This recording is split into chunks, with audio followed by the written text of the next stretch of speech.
Okay, so I just woke up. Only thing I did was walking Anubis. I don't have water in my apartment. Didn't have breakfast. But I'm still going to do the shuffle for the next collective reading. Okay. So first of all, I'm going to give a first little shuffle. Fuck, I forgot to cleanse the cards with the incense. Poor thing. Okay, so first little shuffle, and then the card in the middle of the deck will be the card for my next reading. Thank you, spiritual crew. Thank you, spirit universe, sky daddy, and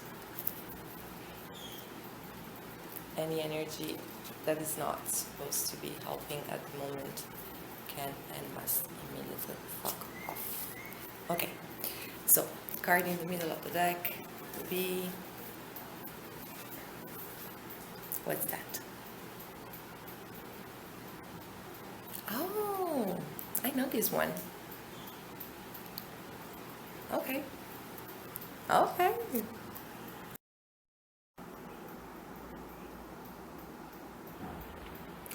I had peace for like 2 or 3 weeks, and then today is the day where I decide to film, and they started doing reparations and stuff just here.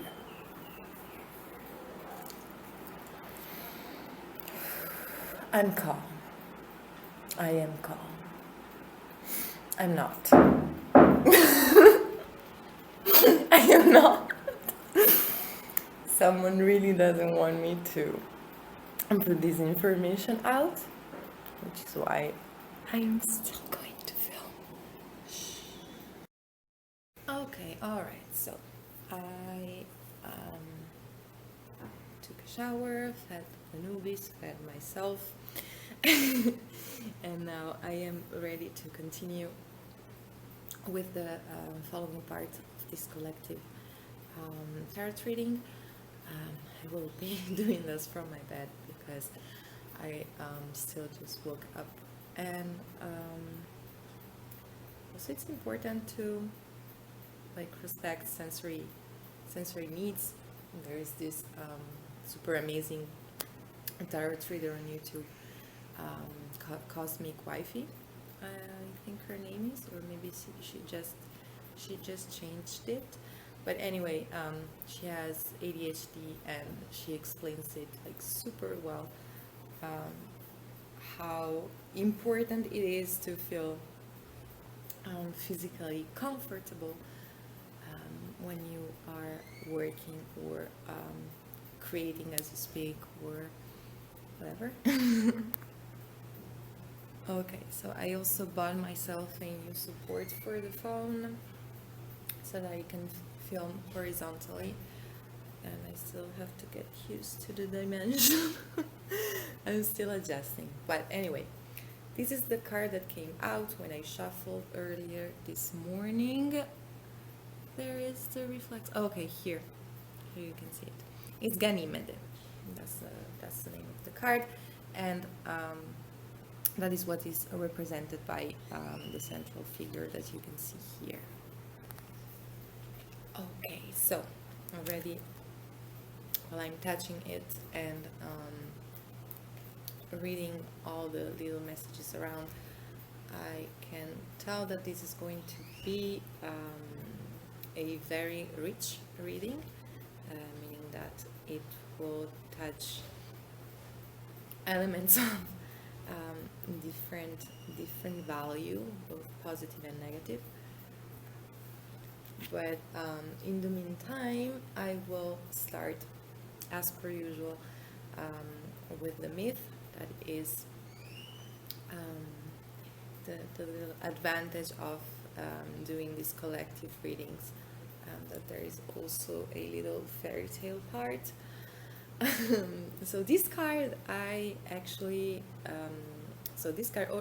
already came out during a previous collective reading, but it was during that period of time where I was unable to film, and so you can still find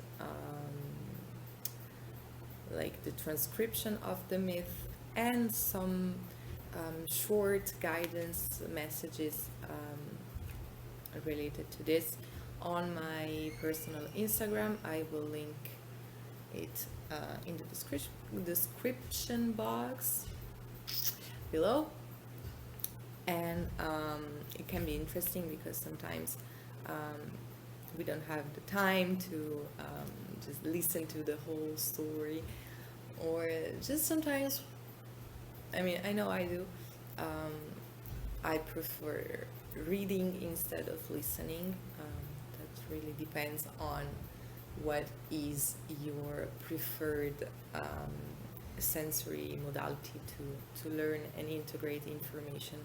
So that is something interesting to talk about, that you can learn about this and from this, either by watching, just listening to this video, or taking the time to read. That is really, really short. I made it really short, really digestible, and me myself, I know that when I'm reading something, my mind goes through a whole different type of pathways. Like imagination is wider.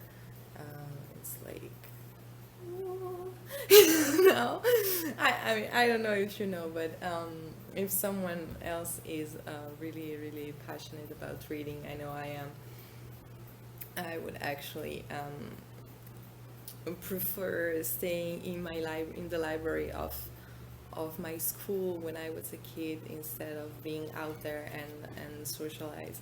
So that's how far my passion for books goes. But anyway, the card of today is quite delicate. I might have to put a trigger warning on the title of the video, and that is because the myth that is going to be treated today and that is being represented by today's card, I'm not going to say that revolves around pedophilia, but it does approach the subject and it does talk about it. Oh my god, why does a tarot reading have to talk about pedophilia? Because unfortunately, pedophilia exists, is still a part of our shared reality, and even more unfortunately, it still creates victims, likely as I speak, and that as a consequence creates trauma. And the goal of this way of using divination, as I do, is to revisit and as far as I can untie some knots created by trauma. And so this is what we are going to do today. Also, from a personal point of view, I identify with the word light worker, or indigo child, or spiritual worker as well. So this means that my main focus during my day-to-day actions, and also through my work, my spiritual work, but also my directly spiritual work is to magnify the amount of light, happiness, and joy. Nevertheless, if this is the card that came out today, and I am therefore being given the chance to talk shit about pedophiles or pedophiles apologists or people who draw their personal power or satisfaction using methods that are pedophilic, we might say, I am in. I am all the way in. Okay? And this is because I have like really strong opinion about the subject, and my opinions also come from several years of deep research, and I am actually finishing to redact a still secret blog around it, where I really take the time to decode the phenomenon and how visible or invisible it can be in our society. So I will probably keep the myth part quite short, like really just quote the main elements and get straight to the point, and then I will rather take the time to add some personal explanations, because I certainly do not want to put out a video that talks about pedophilia, even if it's in this type of setting, even if we are talking about mythological creatures, even if we are talking about Greek divinities and all that. So by definition, we should be able to take some sort of distance from the things that are being treated, but nevertheless, I would definitely rather add some personal comments on it before I put it out, because the subject is so important actually, and also delicate, and that I really feel called to do it this way. Another thing, this video will only be in English. That is because that is the main audience that I am focusing on right now. Personal readings are still available. Personal readings are still available in the 4 languages. This means English, of course. Then you can get it in Italian, in Spanish, and French. I am just not able to produce twice the amount of content because I have limits, and I cannot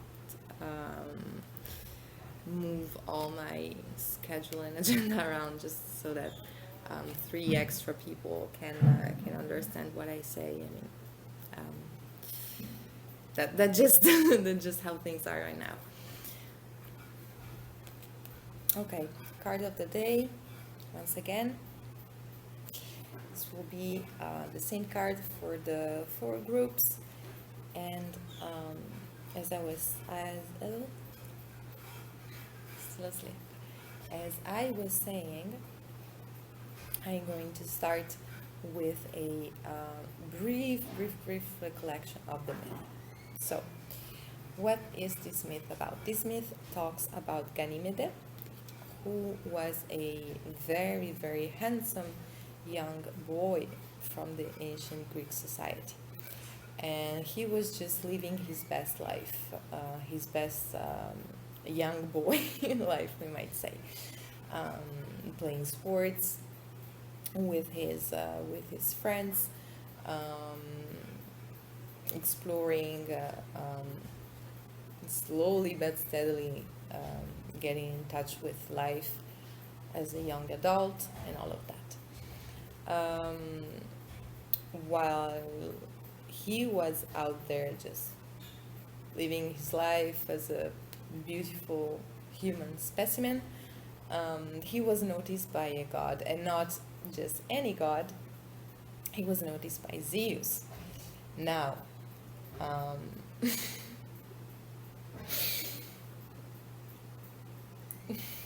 I don't know how to say this without sounding arrogant, so I'm just going to say it. So Zeus was known, and is still known nowadays, for two main reasons. Reason number one, he can throw lightnings, which is pretty cool. Reason number two, he never had a great amount of control over his sexuality, which, you know, can happen, especially, I imagine that if you're a god and you don't have to deal with mortality or karma like we do. I get that some might get curious to see just how far they can go, but still, I think that if I ever had the chance to sit down and talk to him, my first question would be why? Why did you have to go all the way down to hell? Why did you have to make yourself known in that way? I mean, options were there. But anyway, so Ganymede, our protagonist, is noticed by Zeus. Now that we know how Zeus' brain, godly brain works, he saw all of this beauty just existing, and decided that it was his godly right to take it for him. And so, oh, actually, I forgot one thing. So there is a third element that really characterizes Zeus, and that is his ability to shapeshift. And so once again, Zeus shapeshifts, and he turns himself into a, I think it was his swan. Oops. So I can't remember at the moment if it was a swan or another type of bird, but as you can see, it's like a slightly big bird. And using his animal innocence, like the innocence that he was able to project by taking a animal form, rather, he lures Ganymede close to him, and when Ganymede is close enough, he just snatches him and flies all the way up to Mount Olympus, and from that moment on, he considers that the boy is his property. Like, yeah, that was my item. I saw it, I wanted it, I got it. Kind of like Ariana Grande. Okay, so the two arrive at Zeus' palace, and from that moment on, Ganymede's life is changed completely. We might even say is lost completely, because he can no longer go back. He doesn't have much room or freedom of choice. He just has to do what he's got to do. Yes, we are talking about rape, because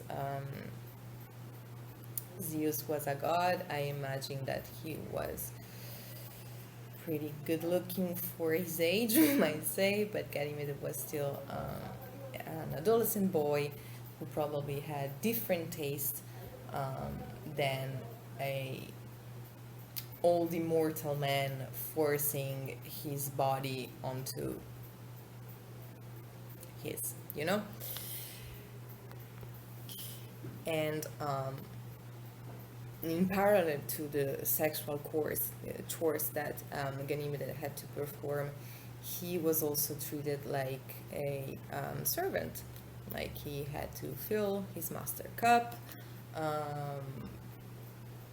bring him food, make him feel special, uh, fill him with attention and all of that.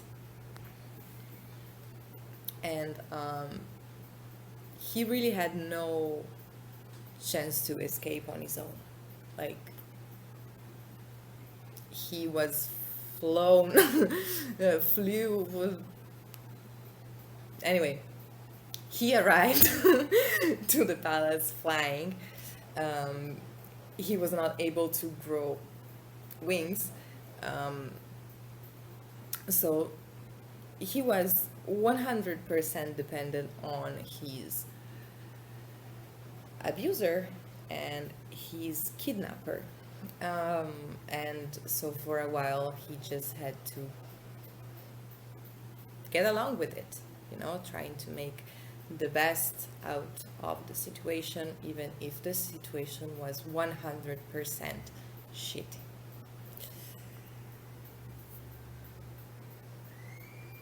And then eventually he started hitting the breaking point that most of us humans have. Like, you can force someone to act against his own nature up until a certain point, and then after that point something is going to break. So either the willingness to keep the game up, or they are going to break. In this case, what broke was Ganymede's will to keep up a facade, and at some point he decided, I suppose he reached a point when he was like, you know what, it cannot get any worse than this, I'm going to speak my piece of truth. And so he went to his master and decided to confront him. Very straightforward. I don't like what I'm doing. You stole my youth. You are still stealing my youth every second that I spend here. And I don't think it's fair. I'm doing a great job. I'm saying yes to everything. I am being a good kidnapping victim. Still, I don't think it's fair, especially because you, great Zeus, have used deception to bring me here. Because let's remember that Zeus did not approach the boy openly.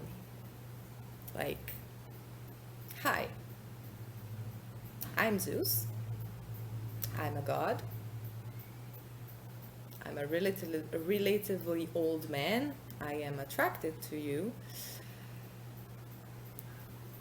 What do you want to do about it? And in that way, he would have also left some room open for rejection, for negotiation, for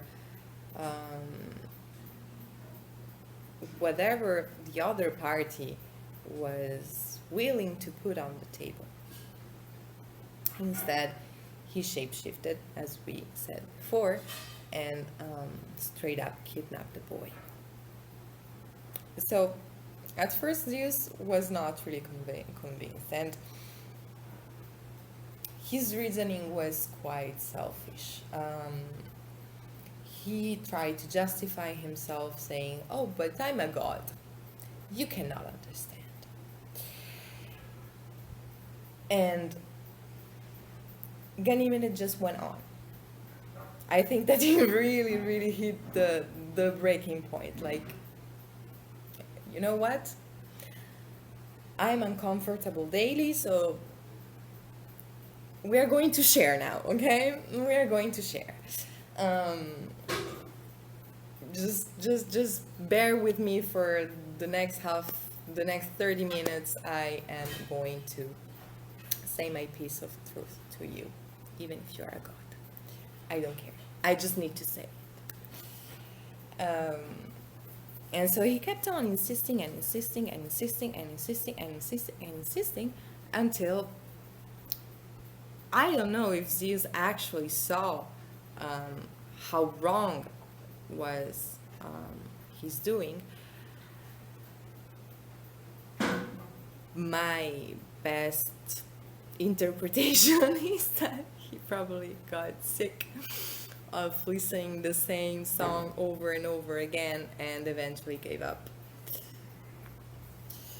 Which brings me back to a piece of news that I stumbled upon. It was like 6 or 7 years ago. And I can't remember the full story, but it was this, like, I still have it in my brain because that boy became like a hero to me. It was the story of a young boy who was kidnapped, like 8, 9 years old. Not even a teenage boy, okay? And he got out of the situation because he kept on singing gospel songs. And he kept on singing and singing and singing until his kidnappers could no longer stand him and brought him back. Like, that boy was a genius. I cannot. I mean, how resilient do you have to be as a 8, 9-year-old to keep up the strength to just keep on singing and singing and singing, like, okay, I'm either going to die here or die singing. I choose singing. And that was amazing. Anyway, that's probably how it went down. Ganymede insisted, and eventually Zeus was like, okay, you know what? I see your point. I had my time, my dose of fun with you. I am also aware that I cannot keep you forever here. Also, you know, we have one immortal being on the side, and then a very human being on the other. So time management is definitely perceived differently by the two parties. But anyway, I cannot keep you here forever. I will therefore free you. But the way Ganymede is set free is still not an erasure of his experience, but rather a continuation. Okay, so very quickly, and then I will add some personal thoughts and points about it, because the way this story ends is, in my opinion, where the general talk about pedophilia can start. Ganymede is set free from his mortal body. Ganymede is transformed into a constellation, into the Aquarius constellation, and so by putting him into the skies, Zeus turns him into an eternal being, first and foremost, and by turning him into that specific constellation, if you are familiar with astrology and how human qualities are distributed through the different astrological signs, you probably know that the Aquarius one is the one that represents abstraction, I might say, and so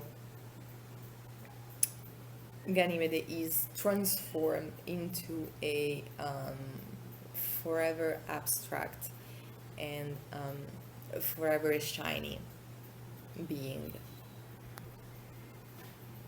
And I think that this point is what really give us the key to understand how horrible Zeus' action were, because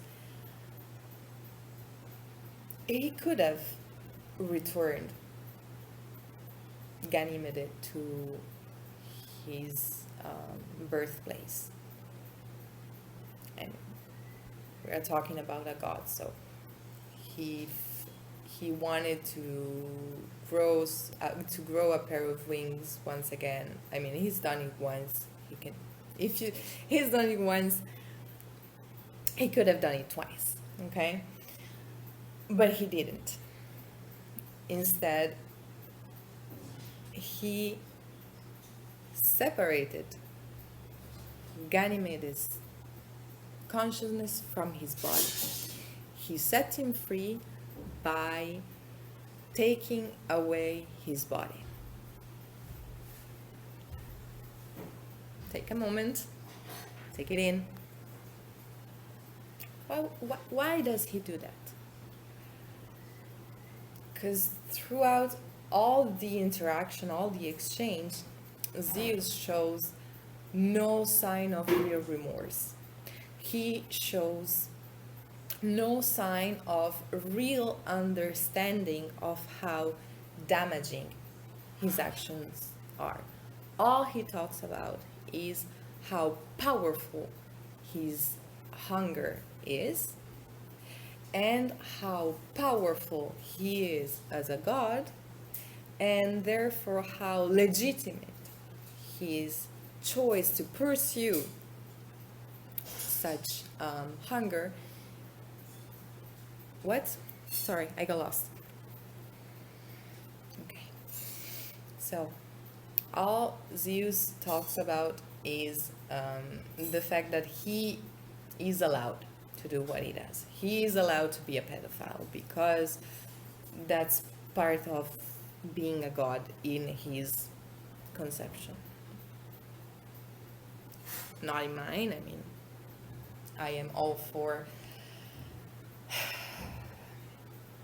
getting in touch with our own divine part, shining our inner divinity and all of that. If there is maybe one divinity that I would not imitate, especially not in that sense, is Zeus, but you know, I'm just me.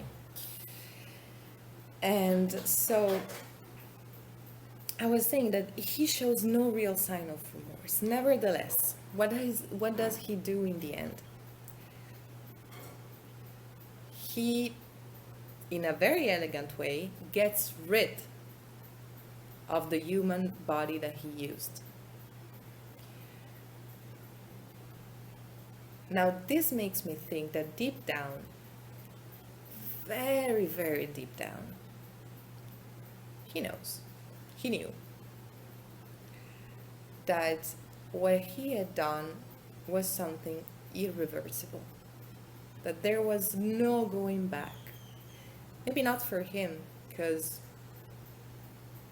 as a god, worst case scenario, he would get a chancla thrown at him by his wife and a divine spanking from the rest of the gods, if they cared enough to give a F about what was going on. But rather for Ganymede, like, after such an experience, it was simply impossible to set him free by returning him back to his life.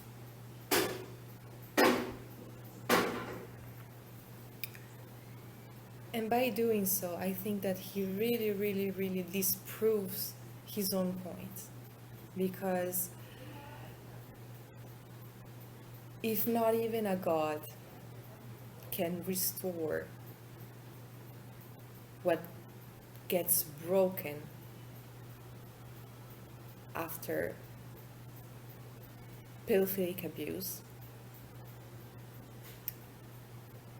there is simply no room for debating the subject even further. the reason why I'm saying this is because, as I briefly stated in the beginning, I am active in many different fields, and I am currently working on a whole intellectual corpus of work that is centered around analyzing and dismantling actually all of those points that are being thrown here and there in the media, TV, movies, music, you name it, to justify pedophilia as something that, is not that bad. Well, it is. It is, and it is so bad that it's simply impossible to go back from that. Now, my personal analyses are not out yet, and the reason is very simple. The material is not complete yet, and so as long as I decide to put it out, it's not going to be available for no one.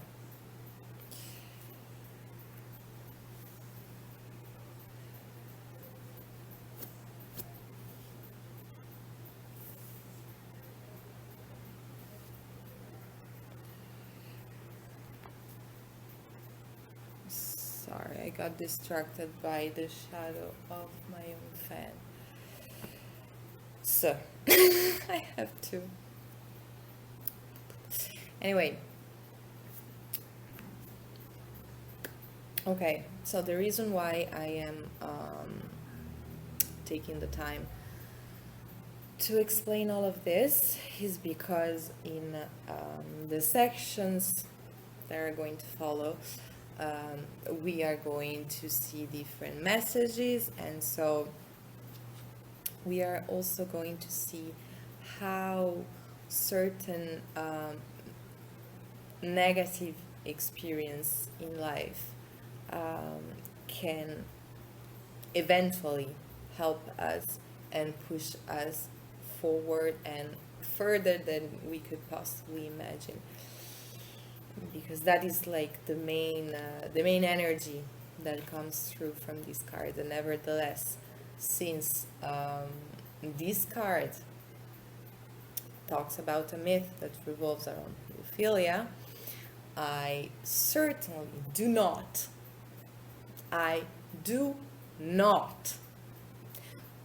in any case want to participate in this unfortunately existing wave of thinking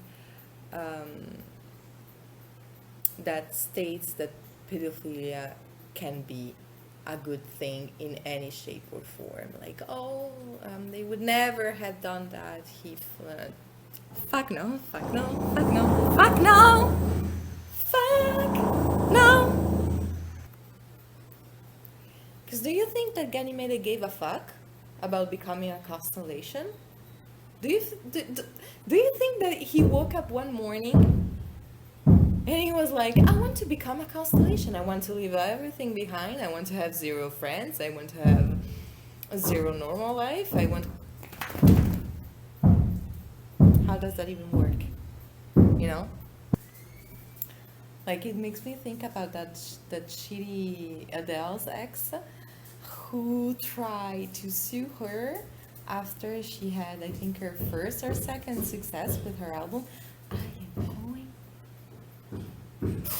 to meditate really hard because this maintenance guy is getting on my nerves, and people have been getting on my nerves lately more than ever. So I'm going to finish this pet Anubis because it's giving me the puppy eyes and I can't resist those, and then later I will film the group selection and then the groups.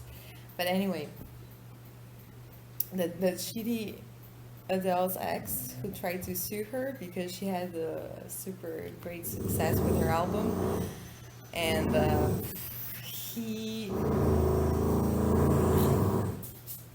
he wanted to be listed as official inspiration.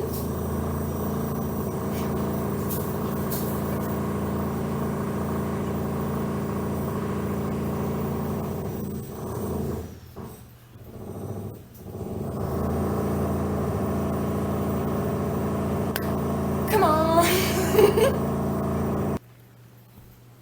And so he wanted to be listed as official inspiration, like, bitch, you gave her anxiety and depression. Her talent gave her money. Who the fuck are you? Who the fuck are you? You're just a leech trying to eat up everything that's not yours. The buffet is closed now. You're out. Out. Bye. Okay. Alrighty, almighty. I am so tired. Like, so tired. I cannot even begin to describe it. But I just know that I need to finish this. I need to get this off the way so that I can continue with everything that I have to do. Yeah, I've been like getting hit by the reality, realizing just how much I have left behind in the last few months. Like I did greatly all considering, because I was really being distracted by external circumstances or people and all of that. Nevertheless, at the end of the day, the life is mine, and so I am the one who's supposed to realize whenever I am not giving my attention to what I am supposed to give my attention to. And so here I am, saging. Heavily distracted by a new quiz, but that's okay. So I don't usually show my face in this section of the video, but I went a little bit extra, a little bit creative with the objects for the groups, and so I needed a little bit more space to show. So just as a reminder, this is the card that we are dealing with, GANYMEDE. We have already tackled the myth and the general energy that is surrounding this reading. And what will be different for each group will be the specific keyword associated with the specific message. Okay, so for group 1 we have, I'm going to show each and every object. We have the rose-colored glasses, so this is going to be group 1. For group 2 we have the coconut with the homemade ifun powder that I always forget to use, even if I made it. Group 3 is going to be wax middle finger that I accidentally created, and then I just liked the result and kept it on my altar. And then group 4 is going to be one of my favorite objects ever, the double knives. So yeah, I was seeing this other amazing tarot reader on the internet.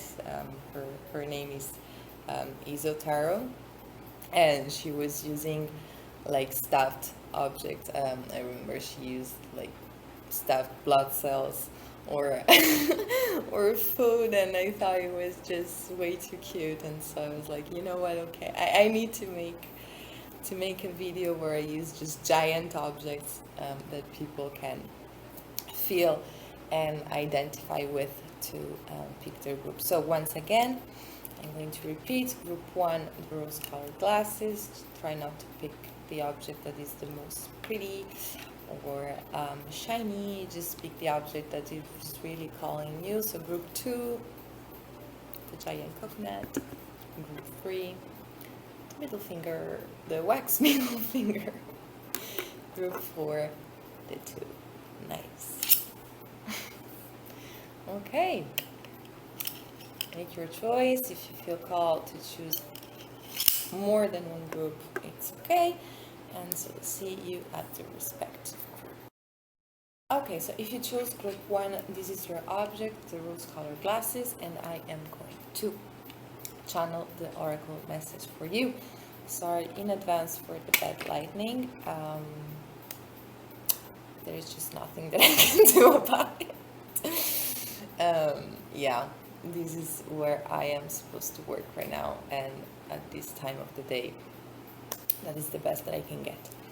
So, group 1, rose-colored glasses. I think that the general message that I can give right off the bat is take them off.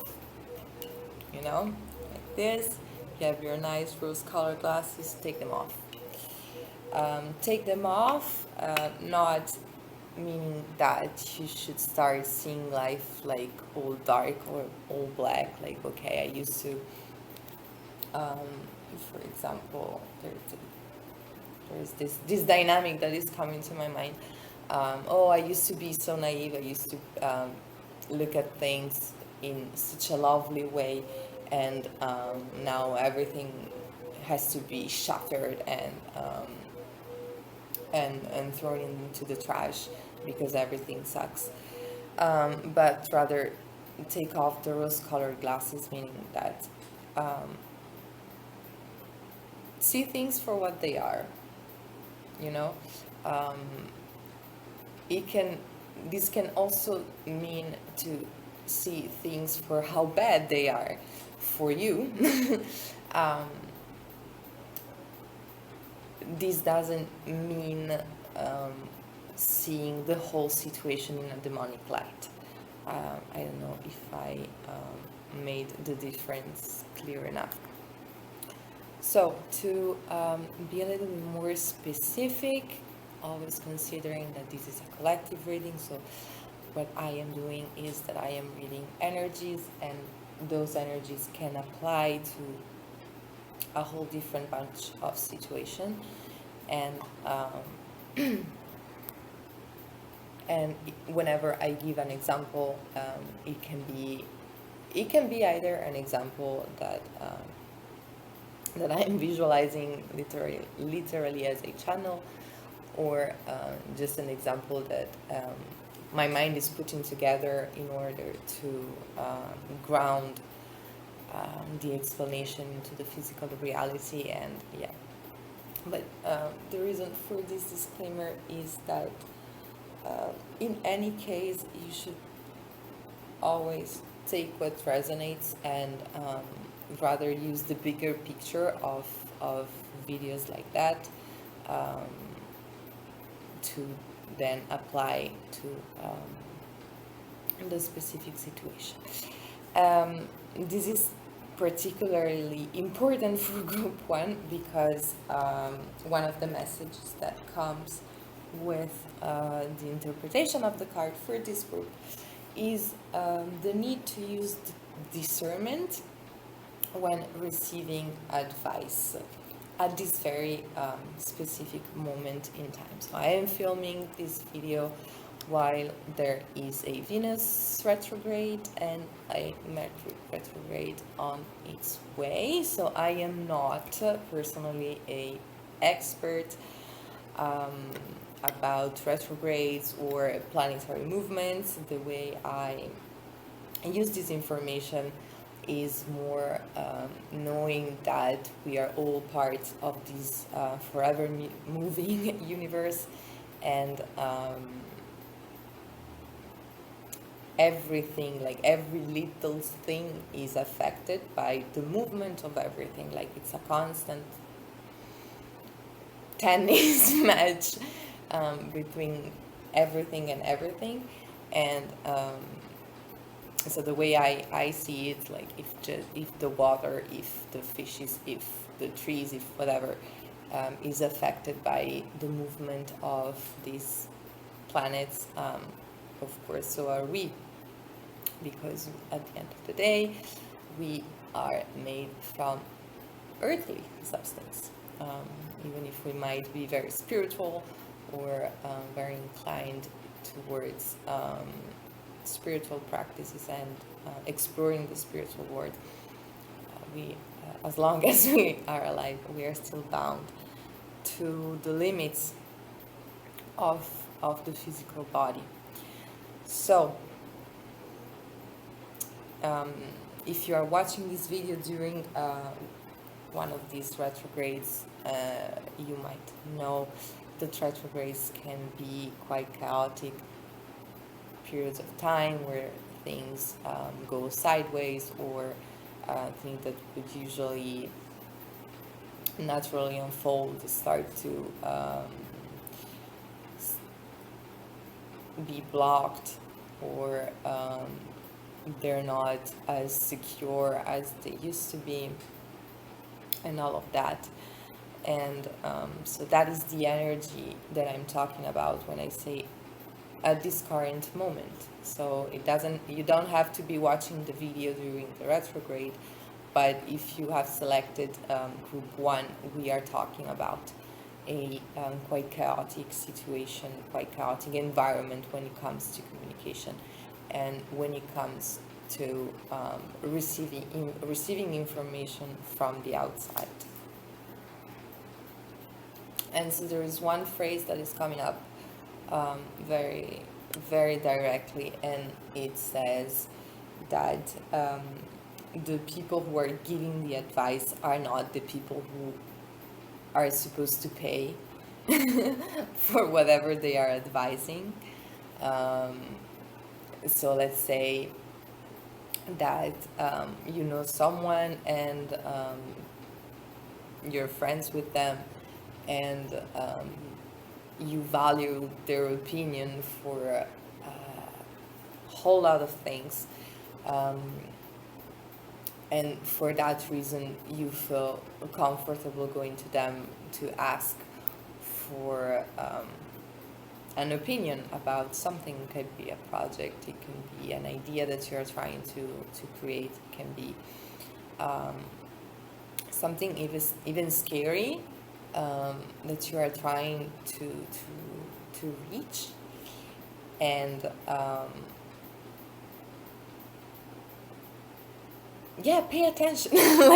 like be careful when you do that, because this person or these people might have opinions about what you are inquiring about. Nevertheless, their opinion might not be as informed as yours. And so the reason why I say as informed as yours is precisely to create this nuance between good and bad. Like, does this mean that these people are trying to do you dirty? Does this mean that these people are evil? I mean, in some cases it might be. So, I mean, that is also something that we should be aware of during retrogrades, that since they tend to be very triggering people, they tend to be very triggering period for people, it's also the time where you kind of see the shittiest side of those around you who are not as acquainted with their shortcomings, or how disruptive their reaction can be whenever they feel uncomfortable, or whenever they feel like they're losing control. Yeah, you might be surrounded by very chaotic people who are not as good as you wish they were at handling stressful situation, and this might affect you and also the information that these people give you. This is also making me think about taking information from strangers. In this case, in this scenario, I'm talking about mentors, I'm talking about coaches, I'm talking about therapists, I'm talking about online, all of that. And when I talk about this, what I am feeling, what what is coming through, is a quite chaotic energy from the person who has selected group one. What's the word? Like not really being sure about what the next step should be, not really being sure whether you are supposed to keep on going in a certain direction that might look a little bit rocky when you started it, and as soon as you started it, it became even more rocky. And so you might be wondering, what the F am I even doing here? And as I mean, it's quite normal when we are feeling this type of overwhelm to look around and ask for help. It's very human, it can be very useful. I do that all the time. I am also remembering that I'm also aware that I have been doing that wrong, and I have done that wrong in the past as well.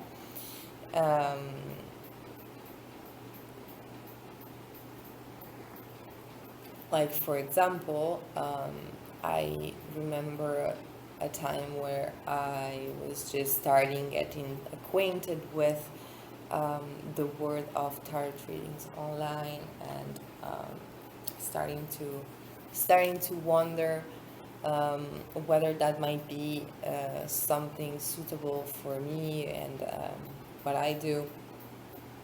And of course, as it usually happens, the idea came from the fact that I was consulting online tarot readers, and there was one in particular that I really liked. I really resonated with a lot of her messages in the beginning, and like she had a very precise way to categorize certain elements that she was talking about, and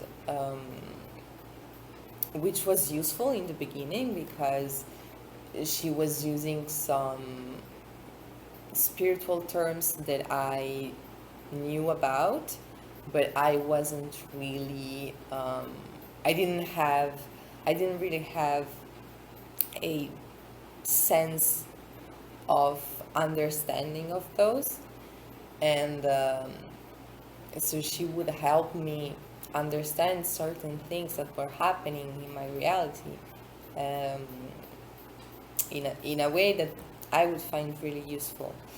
At the same time, the use of certain labels, especially when I was inquiring about issues regarding personal relationships, ended up becoming quite dangerous for me, because I was, without realizing, I was engraving into my mind certain labels, certain explanations that were not serving my highest good. They were actually keeping me stuck in also quite dangerous situations. And I kind of had to learn the hard way how to let go of that type of counseling, because it was making me feel good on some levels, like it was giving me some surface level validation, But by having that validation, I was also giving myself the green light to stay where I was not supposed to stay. Now, does this mean that the tarot reader was a bad one? Maybe. I don't know. What I do know is that it wasn't the right tarot reader for me. Her advice were not as informed as they should have been about my situation. And actually, when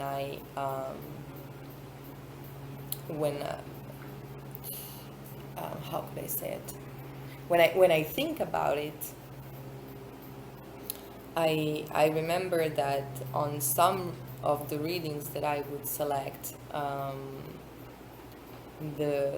there was also some sort of warning message that I was straight up ignoring. So that is also another part of the message that is coming through from group 1, taking off the rose-colored glasses in order to take a objective, hard look at yourself, and not in order to be shitty with yourself, because that is not the goal, but in order to be honest with you, because that is the only thing that can save your skin.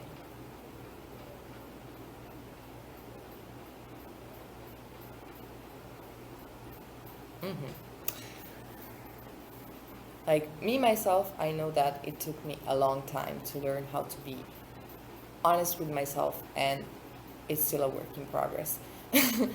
But the hardest part of the work came from the fact that I was being conditioned from a very young age to not be honest with myself, to not be honest with my environment. I would still be most of the time, even if that would mean getting in trouble or facing some type of discomfort. But like I always felt this need to really understand what the fuck was I doing, really analyze why and because and all of that.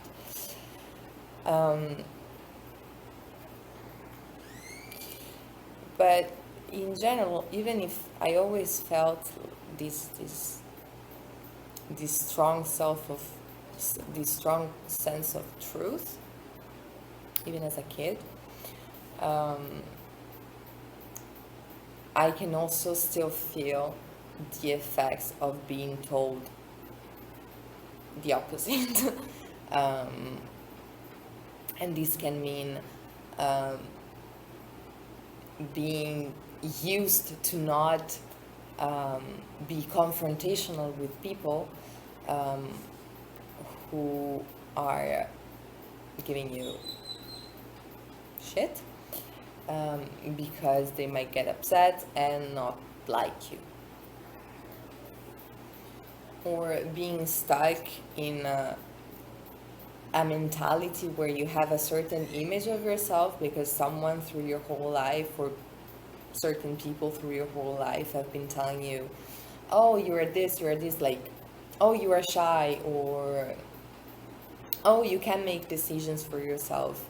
And perhaps it was all horse shit, you know, but they kept on saying that, and so you kind of started believing that, oh yeah, like I am this chaotic person who can make decisions for herself, therefore I must find other sources, other people to rely on, so that they can tell me what are the best decisions for me, because I can't. And so that is what I am talking about when I say being honest with yourself can really save your skin, because if you are constantly giving your power away, you might be forced to learn the hard way how dangerous it is, because yes, there are amazing people out there, like truly knockouts from from a human point of view, okay? There are also very, very disgusting walking trash cans who enjoy see other people suffer, because it takes their attention away from their own misery. Like, we all have our own misery. I have mine. Some days it's as big as the sky.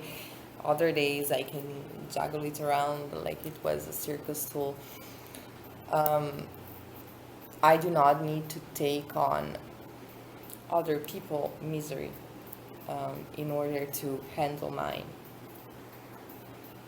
And so, how can you discern whether something is actually being complementary to your own judgment, or something is purely there to destroy? Trust yourself. Yes, listen. Yes, stay open. That is the only way where you can take in information about your environment. That is basic survival skill. When you're out there in nature, you need to be sharp. 24/7. You don't know from which corner there's a snake that might come out. You don't know from which bush there's a little dog running like a crazy one. And that doesn't mean that you need to stay in fear 24/7. Just be alert, be awake. Don't try to numb what other people are saying with the rose-colored glasses, like, oh yeah, there's such a nice people, so whatever they say, or they always talk with such a sweet tone, with such a sweet voice, everything they say must be super nice. By the way, one of the nicest people I've met would always curse a lot and tell things the way they are. And yeah, take off the rose-colored glasses and trying to have a cold approach when it comes to decide whether somebody else should take a decision for you. Try to have a cold and a rational approach when you need to decide if somebody else can take a decision for you. After doing that,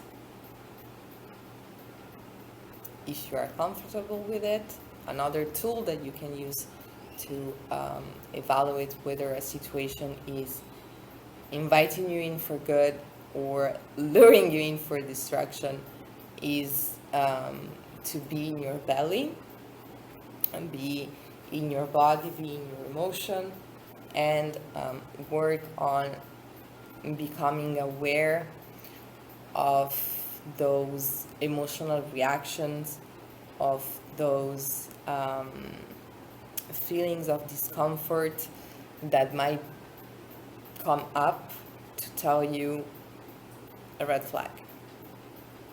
Run. Get out of here. Give me some money too. I can't remember the lyrics, but you get the point. And by the way, you never know. Like, if you have selected this group, you might resonate with the message about not having learned from a young age how to trust yourself, when to trust yourself, and when to trust others, or when to not trust others. Okay. So the invitation from the card is to work on that. Start working on that if you've never done that. Continue working on that. if that's already on your calendar and on your daily routine. And the final message that is coming through is that you never know. You never know what you might actually find inside of yourself. Like all the inspiration, all the validation, all the confirmation that you might be so desperate to obtain from what's going on? Anubis just had a moment. So all the validation that you might try to obtain from other people, you might actually find it inside of yourself just by taking some time alone, just by taking the time to sit the fuck down when you feel like running around and take a few deep breaths and asking yourself, why am I doing this? Why am I acting like this? Is this really what I am supposed to be doing right now? Or am I distracting myself from something else, which might even be resting and be with your own mind and be with your own thoughts and even the uncomfortable ones, and just let things come up so that you can be the filter.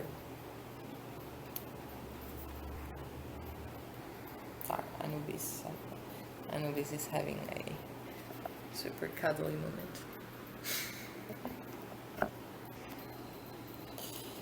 And so there is also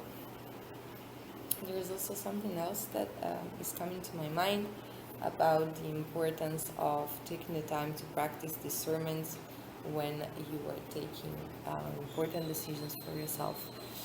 And that is the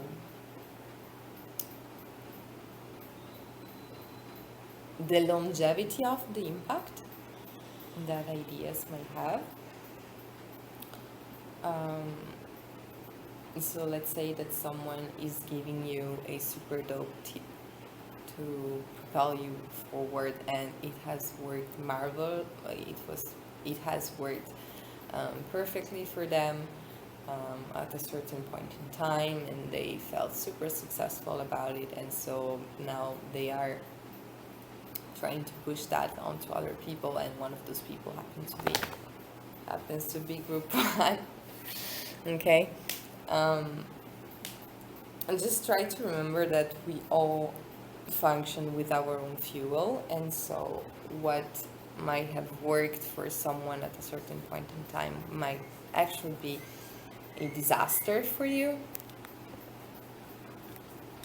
And that doesn't mean that you are better or worse than that person. It just means that you are wired in a different way. You are traversing different circumstances than the light. So bad, I can't. He wants to school. He wants to be close, right? He wants to cut it. And so, yeah, just make sure that you are not trying to win a race using someone else's fuel. Not only because that is wrong, that's stealing. And so sooner or later it might catch up with you. But it's also in your best interest. Whatever is yours forever. You can always modify. Just think of a painting. The most famous painters I studied of or heard of would always struggle with the same problem. Like it's never finished. You know, the creation is never finished, and that is because, I mean, yes, at some point, if you are a creator, for example, you need to put out whatever you're working on. If you are juggling with some sort of issues or situation in your life, you at some point you will have to take the practical steps to either get you out of somewhere or get you to the next level or of something else. And so yeah, if you are using your own fuel, if you are using your own paint, if you are using your own brushes, you can always go back and modify and perfect and make richer and richer whatever you are trying to do. If you are trying to copy what someone else is doing and trying to make your creativity fit into someone else's box,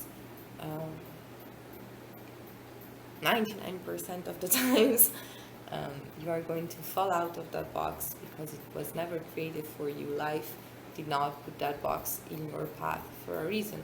Life put it in someone else's path for another reason. And yeah. I think that's it. I think that's it. Yeah, and also, no, actually, one last thing, and then I will go. Well, not to group 2, I will probably go out with Anubis because he's still here. But what I was saying in the beginning about seeing something for what it is, this also means seeing something bad for what it is. I said that in the beginning, I'm going to repeat it now. Because that is the only way where you will be able to deal with it. You cannot avoid being bitten by a snake if you think that the snake wants to be pet. You cannot protect whoever you are wandering into nature with from other beasts, other interference, if you think that you own the jungle and that you can walk whatever path you want to walk at whatever pace you want to go, and that there are no rules to be followed at no point in time because you are so special, whatever the fuck. So yeah, being real is not a matter of projecting a cool image of yourself, but really being real with yourself first so that you can protect your own ass. That is literally the best way that I can put it, okay? So that is all that I had for my group 1 with the quite trashy rose-colored glasses. I might be heading out to buy something a little bit more good quality, but in the meantime, thank you for tuning in, thank you for staying. I am seeing that there are slowly some people coming in to the channel. This is great. I mean, it's not like super huge, but I mean, it's fine. I just started it. I'm super happy that there are 20 people who are using this, who are enjoying this, and yeah, I just wish all the best to all these 20 people. Maybe become more with time, but in the meantime, wish you all the best. And now I'm going to see what I can do with my group 2. Okay, group 2. You have chosen the giant coconut with the homemade Ethan powder. So one thing that I want to say, and that is kind of related to this message, is that the message that is coming through for group 2 is making me think about this Ethan powder that I have been having for months, okay? And I have been doing all type of protection spells because I have been moving. I know, be careful. Careful, my baby. Careful. Okay, what is this? What is this? What is it? Kiss. Okay, so I've been moving to a new place. Plus, I have started a whole new bunch of projects. No. Essas são coisas demais. And so yeah, I really wanted to hype up my spiritual protection also for this guy right here. And I always forget to use it. Like I read how to use it. I learned. I took my cute little eggshells, made them dry, crushed them and all of that. And it's just sitting there, you know? So basically the message is do not sit on your own fucking magic. So first and foremost, since this is a collective reading and this is just the third that I'm making, so I'm also taking the chance to explain some of the elements that I'm speaking about. What do I mean with sitting on your own magic? What I perceive is that we all have our first of all spiritual signature, but also magical signature. So what I identify as magical signature is two things. First, having a certain style of miracle.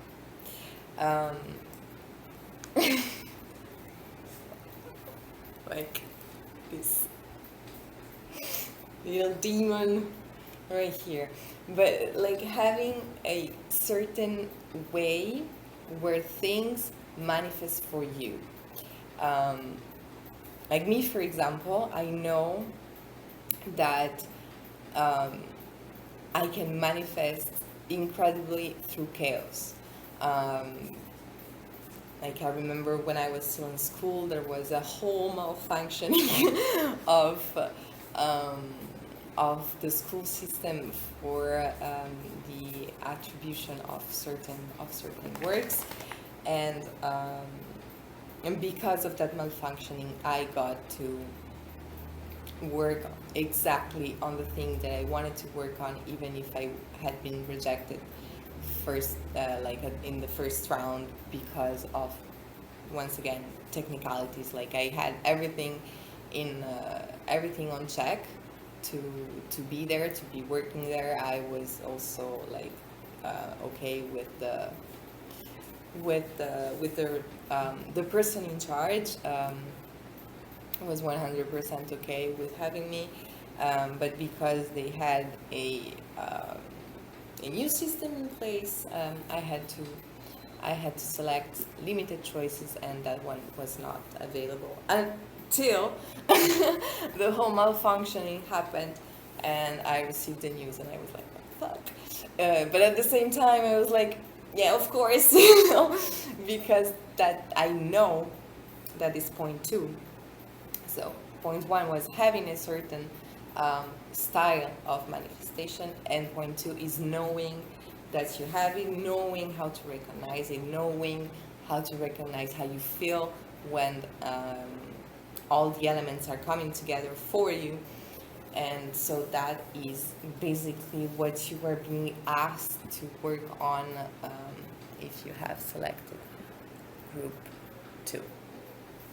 So to go a little bit deeper, what does that mean? It means that chaos is currently working for you, not against you. I need to fix this camera, I can.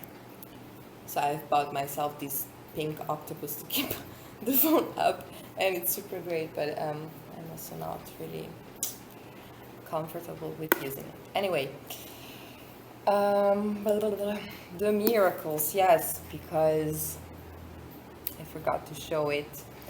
The keyword that is associated with group 2 is this. Like you see, there's a net full of fishes, like coming in. Stuff is coming in. Be open like this coconut to receive.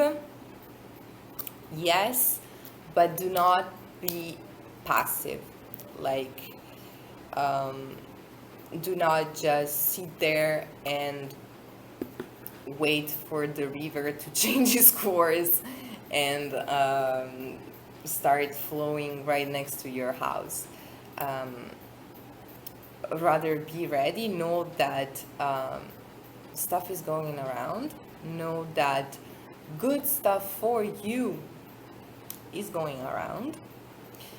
And in order to be able to grab it, like really make it yours, you gotta be ready. So this can mean many different things. You gotta be ready to walk up if you happen to meet a certain person who you were trying to have a conversation or a meeting with for a long time. Like, if you are going to have that type of encounter after this reading, so this confirmation to tell you, like, okay, go there and say hi, go there and introduce yourself. It's okay, and it's also your time to introduce yourself. You are supposed to meet this person. You are supposed to exchange information with this person. This can also mean being a little bit more disciplined in the way you go after opportunities. Like, yes, things might end up converging and coming together for you in your own chaotic way. But you should know how to do the first step, like how to send the first text, how to remember that you have that opportunity pending, and if you do not confirm, it will probably just go away, because that's how river exists. You know what I mean? Like, you can try to stop, to block the flow so that it can go, so that it can wait for you, but at some point the water will just keep pushing and pushing and pushing. It will find a way to move forward, because that's the natural movement of life. So be aware of that. Be aware that there are opportunities flying around also for you, and as a good, just like a good fisherman, you should be able to seize the right moment and catch them when they start swimming under your boat. So another message that is coming through is that it might not be as easy as it sounds to be able to have that kind of reactivity, to be able to be to have that kind of openness towards your own magic. So the second half of the message is about how to improve that if you feel a little bit out of your loop, out of your sparkle. Take care of yourself, like retreat in your own cave. This can mean many different things. Like, I know some people have like a space in their house where they go and just do things with their hands, like build something, build a new structure, do a new painting, like really be in your zone. Be can't with this dog. Just too cute. Yeah, sí, muy bonito, pero déjame terminar. Like really be in your zone, be in your energy. Take the time to make your energy dance. Do you have a place, like a safe place where you go? It can be, it can also be your workplace. It can be where you go to train, where you go and connect with people in a certain setting that is safe for you and that allows you to express yourself like 100% freely and really get to the core of what your emotions are at the moment, how is your aura vibrating and all of that. So yeah, if you have a spot like that, the message is to definitely go to spend time there. The lighting is just so bad. My God. Like I cannot stand the light from behind. It just makes me look like I'm not even human. That's okay. The most important is that I get the message out. I mean, I haven't even brushed my hair today, so whatever. You get what you get, okay? So yeah, if you have a place like that, go visit it. And if you know about ways that you can use to improve your health, maybe you haven't been calling your massage therapist for a while, or whatever, Reiki, you have a meditation group, you have a certain spot where you go hike and be in nature, that is really efficient to boost up your health. Do that. Go there, go spend some time there. If you need to disconnect for a while, maybe it can even be just a couple hours to be where you need to be, where your system is begging you to be. Do that and really get in touch with yourself once again.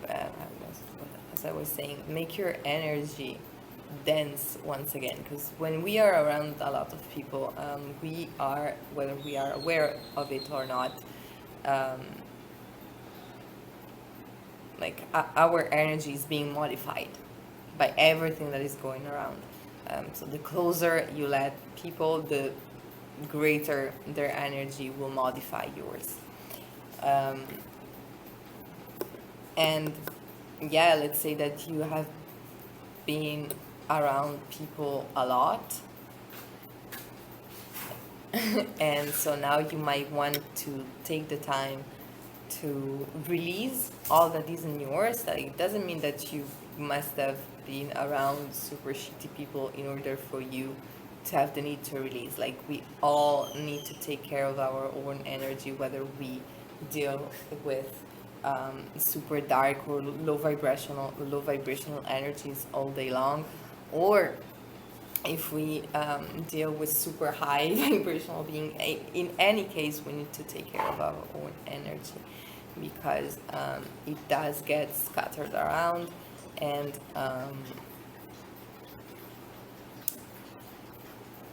it does get affected by other people's energy. So yeah, and if your healing space, I think I already said that if the space where you go and retreat is inside of your home, like, that's okay too, you know. And so I think that the general message that I can deliver to close up with too is to take the time to nourish your own joy, whatever that might mean to you. you need to go alone on a restaurant and really spoil the fuck out of yourself, do that. Because the goal of this transit that I am trying to that I am trying to analyze for you. Sí, ahorita, okay, I gotta close this up. But the goal of this transit is to really be in tune with your joy so that you can recognize it as yours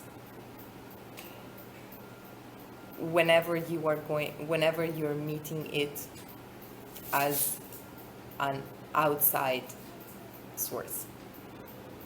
Does it make any sense? I don't know. Let me think about it. Okay, so that is because what I was saying in the beginning is that what's going on around for you are joyful stuff, okay? Joyful encounters or lucky encounters that might lead you to greater joys.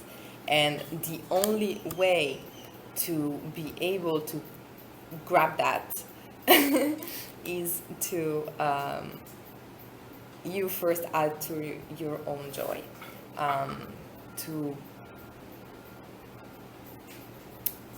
get your joy in check, get your happiness in check.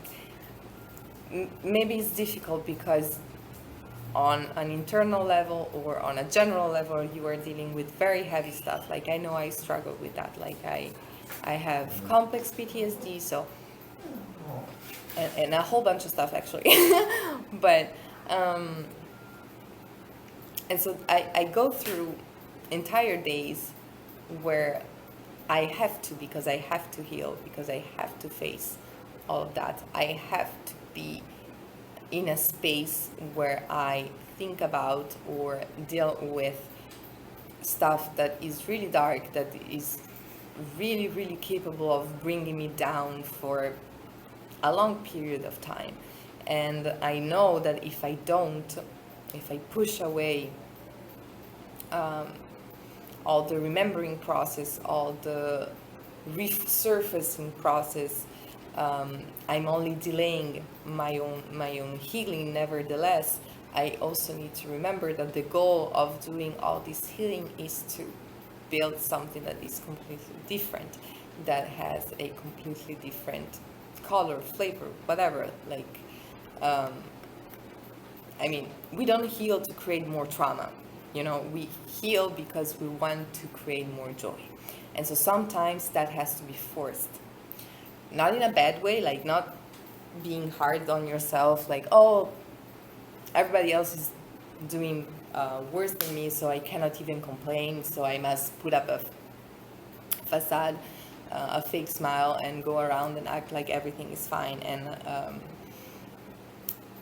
that will make things fine. And no, because that is, you know, that is not what the advice is about. The advice is more about, even if it has been difficult so far, even if it has been hard so far, to go after joyful things, do that, even if it's counterintuitive, because nourishing that from the inside out is going to propel you towards all the things that you're trying to manifest through your healing. And so yeah, I think that the last message that I can deliver is to really be balanced. If you are dealing with difficult situation, I talked about my experience with healing from trauma, from complex trauma, but it can also be dealing with practical situations that are difficult, bureaucratic stuff, legal stuff is also coming through, where the situation might be so heavy and also so important that you don't feel like you have the right to take some time out to breathe. You feel like you don't have the right, or you are not in the right space to be around other people who are living a normal life. What the fuck a normal life even is, you know, like you have your own life to live. And if you have been like willing to put in the work and deal with difficult stuff, it's also good, fair, and just to reward yourself and to hear yourself from whatever you have been dealing with, even if this situation is not resolved yet, because you cannot pour from an empty cup. So there was also these other things that I was being told a long time ago. An empty backpack doesn't stand up, okay? So yeah, like if you don't feel like smiling and be all juggly and blah blah blah and bubbly and whatever, I mean, whatever, it's okay. If that's not your definition of joy, or that's not your definition of showing joy, that's okay. The most important is that you allow yourself to act in a way that makes you feel joy. Screw the rest. Okay, so that was all that I had to say for group 2. I am going to log off right now and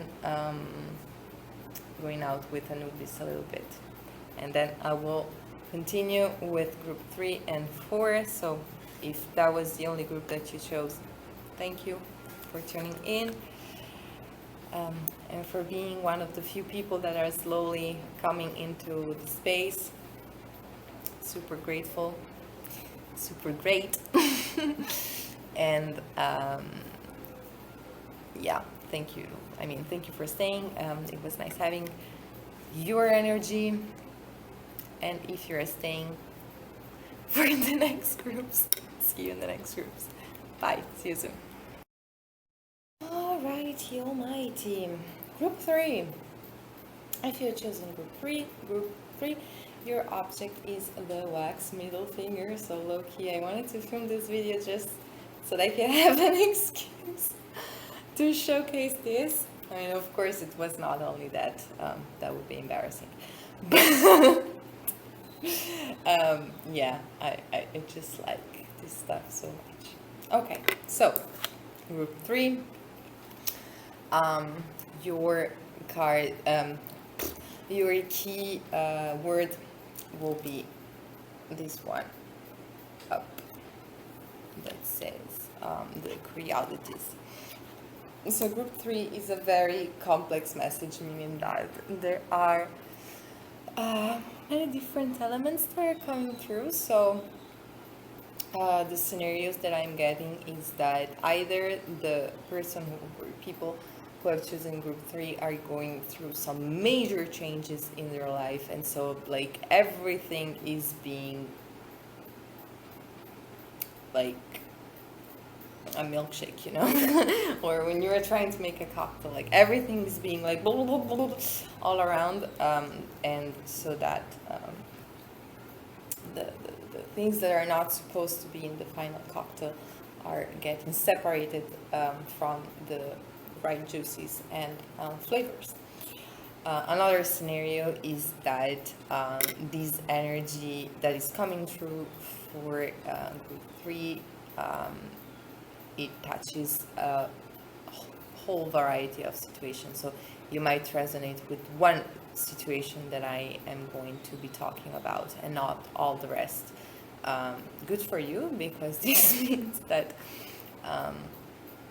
there not as much chaos as there could be, or you might resonate with everything that is being illuminated with the messages for group number 3, and in this case you might resonate with the super chaotic situation.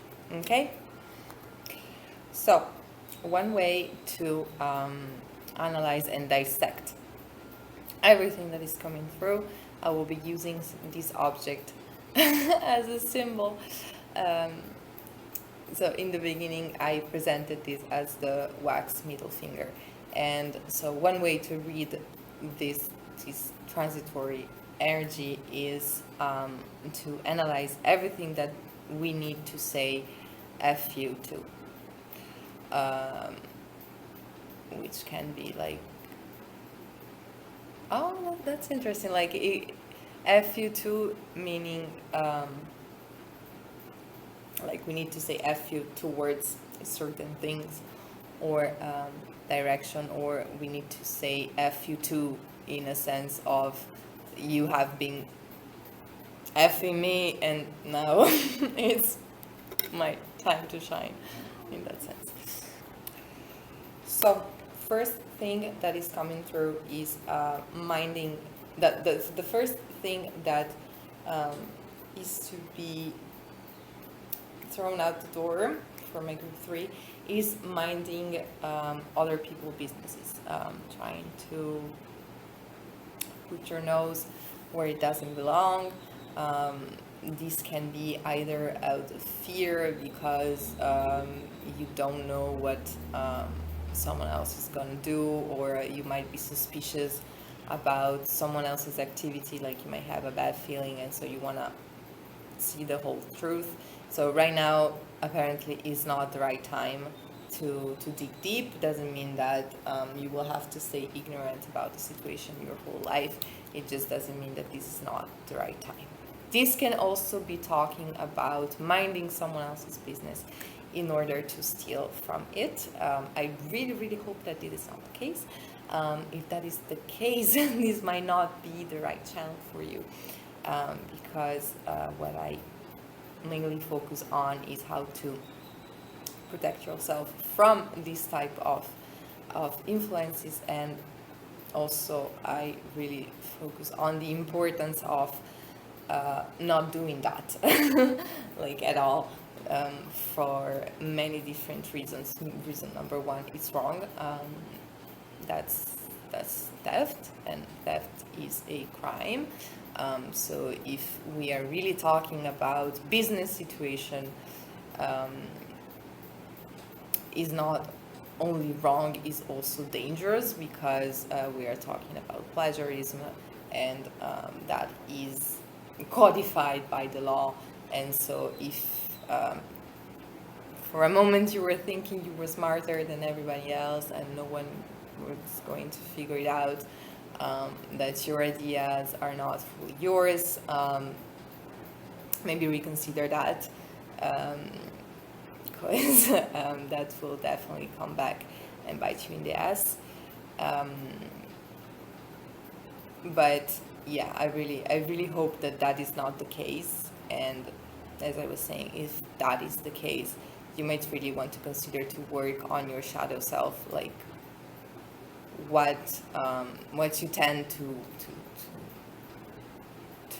do when you feel like you're out of resources. What are your shortcomings when you feel like you are up against the wall, and if the answer that you get is that you try to take from other people, you might want to work on that, because it's it's really a bad trait. It's not good for everyone around you. It's going to cause you problem. It's going to come up in the end, because especially if you're trying to build a reputation for yourself, it's definitely not the right route to be, because if you are ever going to be really successful with whatever you have stolen, you might end up spending the rest of your time trying to cover up your tracks, instead of actually growing in the field that you are trying to be to achieve something in, you know. So that is like one specific case of scenario that I would love to leave on the side and focus more on what to do if you are on the receiving end of theft, and that can be intellectual property, can be physical theft of objects, it can be people literally stealing your time in order to gain certain information on you, about you, or about what you are going to do, and that is not to be there for you, but rather to be there to you, which is super nasty, as I was saying in like 30 seconds ago. And yeah, so that is another part of the message, that this is something that you should be aware of. This is something that you should pay attention to. So this can mean letting yourself go during a conversation with someone you have known your whole life, and they might have already shown you that they can't keep their fucking mouth shut, and but you still want to trust, and so you give away information about what you're about to do, and next thing you know, everybody knows about it, and not only everybody knows about it, but it's been presented in like a super distorted way, and you don't even recognize what you were trying to work on in the beginning. This can also mean like you were trying to achieve something, you were trying to get something sorted out, and you might not be there yet, like you have part of the material of the information, and then there is someone new or someone coming in and is asking you to share the unfinished information with them. Be really careful when considering whether to accept that or not. Actually, my general advice, and that is not even a spiritual advice, that is actually a very business-related advice, is to not do that ever. Like, as long as you are, like, until you are secure in your material, do not put it out, because that's like, that can make you vulnerable in what's the word? Yes, that could make you vulnerable to data theft. And yeah, like it's very human, you know, when you are working on an idea and you're not sure if it's going to work out, if it's really a good idea, and you really want to test the potential of it. It's really common to have to feel the need to put it out, even if it's not ready yet, just to receive that pat on the back, or to be told, yeah, I'm going to be there and finance that. Yes, I'm going to be buying that product, you know, which might not even be the case at the end, you know, like these people that you were trying to get validation from might not even turn out to be buyers or investors or anything, you know. All they want is an up-close view of how you are organizing things, so that they can also organize things that way, and maybe surpass you on a race that you are not even aware that you are running. Like, you are just doing your stuff and trying to get feedbacks, you know. So yeah, be really careful of that, first and foremost. Second of all, be also really mindful of how you might react to realizing that certain people have really not your best interest in mind, because it might really take a toll on your motivation, on your focus, on how capable you are of reaching the finish line of your own race, because that is the goal, you know, always and forever. Like, stay in your own race, stay in your own lane. and also be ready to protect that and to protect your energy whenever someone tries to leave their race and put themselves in yours, because that is also very human. You know, some people do not really believe in themselves, like they have a lot of wishes and desires, and they are mainly focused on the final goal. Like, I wish I will become super rich, I wish I will have a business, I wish I will be famous, and blah blah blah, blah. You know, and they see someone else doing it, maybe not to completion yet, but still doing it, and their way to interpret this is, oh, I have to first take them off and then put myself into that lane, you know, and they might not even know that the reason why group 3 is in that lane is because, like, they have to be in that lane. It's their lane. They have to be speaking in that way. They have to be doing certain things because that's who they are. And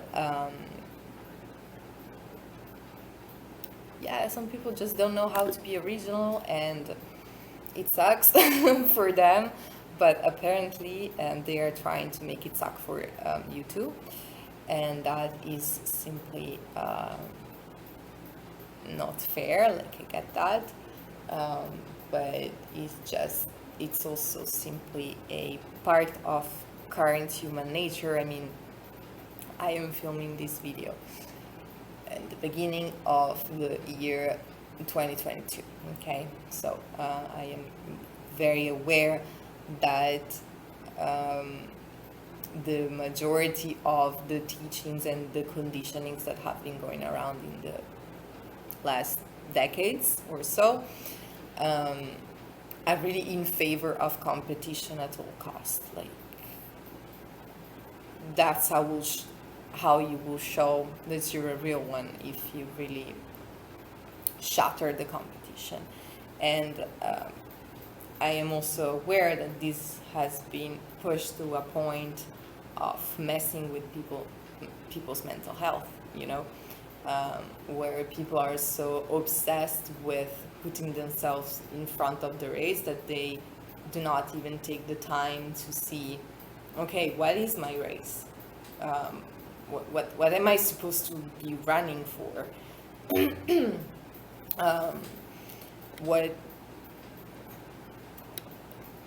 What am I supposed to be bettering about myself in order to push myself forward? And what they see instead are end results of other people who might not even share with them the whole process that have brought them to the final result, because what is the point? But all they see is the shine, you know, all they see is the success, and they think that by imitating step by step what they see on the surface, they will get the same results. And what they don't get is that those results have been achieved through...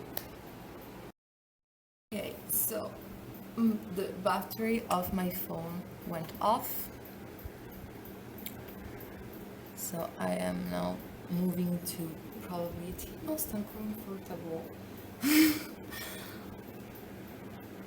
place to shoot the end of this, but I really want to finish because after that I want to go to bed early.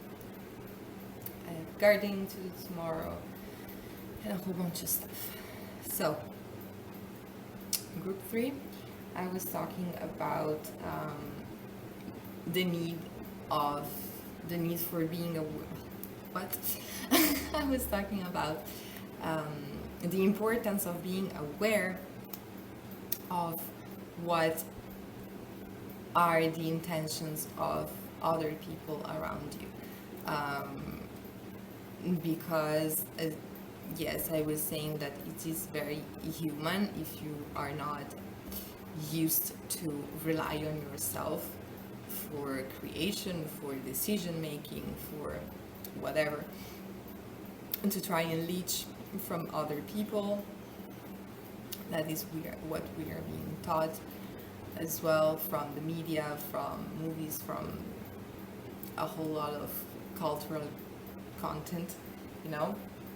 But at the same time, like, really protect yourself from it, because it's not fair, and it's not your fault if someone else lacks creativity, someone else lacks confidence in themselves. Like, confident people are not like confident 24/7, you know. Confident people just really believe in what they do, and somehow find the strength to push themselves forward whenever, instead of resting, they feel like quitting, you know. And yeah, that can mean different things. Like, you might want to improve your spiritual protection. On my Instagram, I post a lot of content about how to use very simple tools and almost inexpensive tools to improve spiritual protection. I know a lot of people use crystals. I would like to purchase some for myself. I just didn't have the time yet, but I think that's great too. Pray, meditate, light up some candles, like, take some time out of your busy schedule to protect yourself spiritually, because this type of influences can really mess up with one's aura. Like, I remember this friend that I was helping out at some point in my life, and we were sharing as well some personal stuff, and I was noticing something weird going on, like, as I was just vibing and being myself, you know, and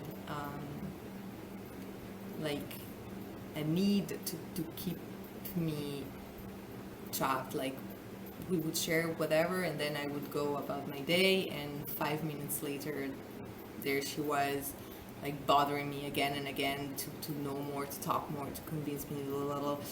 And I was like, what the fuck is going on, you know? Until one day she started singing me to, like, she wanted to be me, and I was like, okay, I need spiritual protection from this for many different reasons. Like, first and foremost, I am feeling depleted by this energy exchange, because I feel like this is not healthy. This is not someone who's there to support me and being complimentary. This is rather someone who's plotting to steal. I don't even know what they were hoping to steal, because you cannot steal a person's soul. I mean, you can imitate someone, you can recreate what someone does, but you can definitely not inhabit someone else's skin. That would be disgusting, and it's also impossible. So, and also for another reason, and that connects to what I was saying before the video was cut, is that people never know what it took, what steps one had to take in order to be who they are. Like me, for example, always referring to this situation. I know for myself that I can be really calm in really stressful situations. Like, it phases people how calm and cool I can be. it phases me as well sometimes. But I am also aware that this is not something that I am supposed to be stunting or present as something desirable, because it's simply due to the fact that I have faced death or very dangerous situations way more often than the average human should ever face, And so there are a whole lot of situations that to me are just life. Okay, this is going rough, this is going wrong, this is going south, but everybody's still alive, so I'm going to keep doing whatever I'm doing because I'm just still alive. And sometimes I straight up tell myself that. And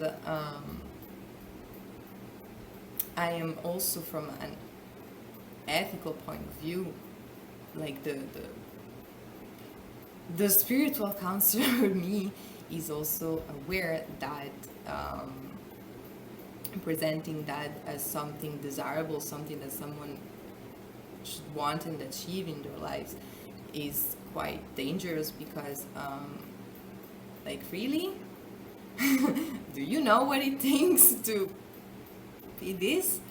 Do you really know how much tears, how much sweat, how much blood was shed to be this?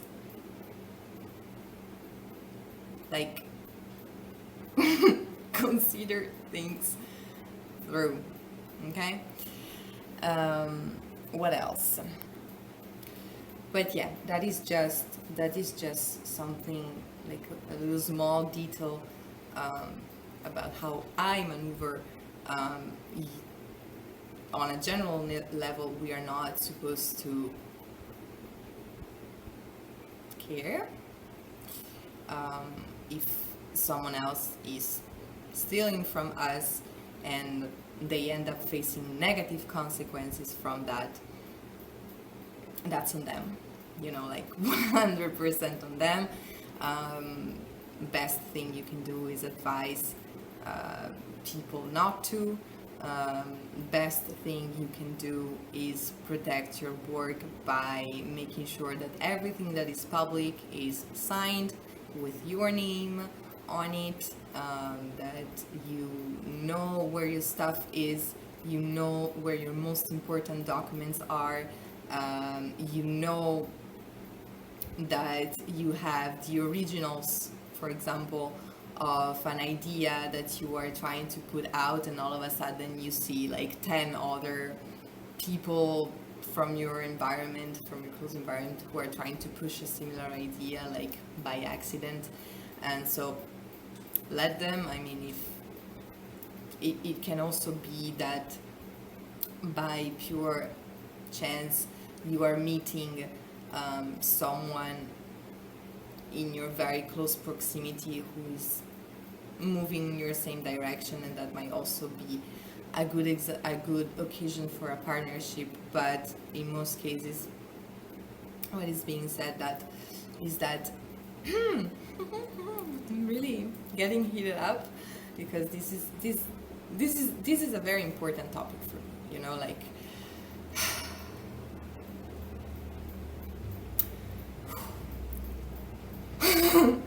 Okay. Creative theft is something that gets me really mad. I can maintain my calm in a whole bunch of situations. That is what irks me the most, because I have seen just to which extent of shameless, disgusting, low level it can get. Um, like sometimes it can really be people you are breaking bread with. They would be willing to see you drop dead instead of giving you the right credit for what you are putting out. They would be willing to see you drop dead if that meant that they get to sit where you are sitting. And that can be pretty harsh to take in. But once you know that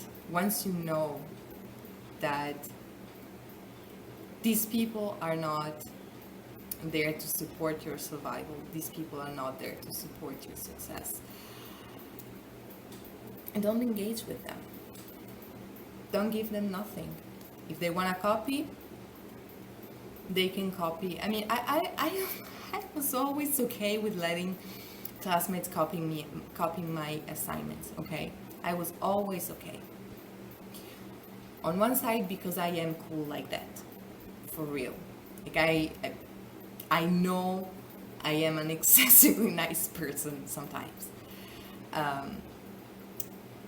On another level is also because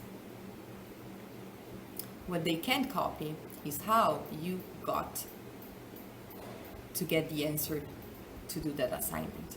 So they might be able to reproduce like answer A, answer B, answer C on the little test that they are trying to pass.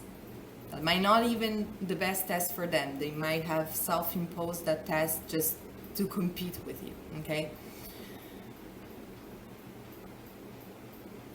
And because they don't know what the process was, how to go through the process, for how long do you think they're going to be able to continue that? So you continue to do what you do, you continue to protect what you do, you continue to sign every fucking thing that you do, you continue to keep a screenshot of every fucking conversation that you have with the people who are trying to force a connection at the moment. Like you might not even be looking for partnership, you might not even be looking for collaboration, and then there's bug number 1, bug number 2, and bug number 3 being like, what are you doing? But why are you not talking to me? But they know why. They know why. Because they are being deceptive. Because they are trying to steal and get away with it. And so if everybody in the room will see you talking to bug 1, bug 2, and bug number 3, that is like the green light for them to be like, oh, but they're cool with me. They don't have a problem with me, therefore I'm not doing anything wrong. And they are. So now that you know, you can shut your mouth when they're close. Just give them a hi if you happen to be around these nosy people on your daily life. You don't have to be like a total asshole and send someone to hell just because that's how they are making you feel, because that's always like an energy that is coming out and then will stay in your system for a while. I mean, if you got to the point where you have had a fallout with someone and they still try to poke you and try to get information from you, and you have already confronted them like, stop stealing my shit, you know, like that's not yours, stop it, and they really, really got you to the fuck you point, get to the fuck you point. Just try to make it as straight to the point, as clean as it can be, so that it doesn't end up corrupting your own energy, because that is what would make them win in the end, you know, like you not longer being able to be you would leave total room, total space for them. For them, bugs. And bugs stay out. Okay, so that is everything that I had for group 3, the wax middle finger. Thank you for tuning in.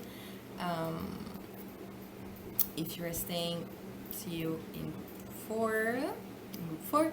If you're not, it was nice having you for this reading. I hope it helps. Stay protected, stay grounded, stay fair, mostly to yourself. Bye. See you soon. Okay. Cannot believe I got to the end of this video. Even if it's the shortest that I have filmed, I have been working so hard, like so hard, and like I know that this is what I am supposed to be doing, but at the same time this comes after a period where I was also working super hard and not for the right things, like either jobs that were not providing me any type of security, giving my attention to people who were not actually worthy of any type of attention, to be honest. And yeah, like human me just wants to rest, honestly and truly.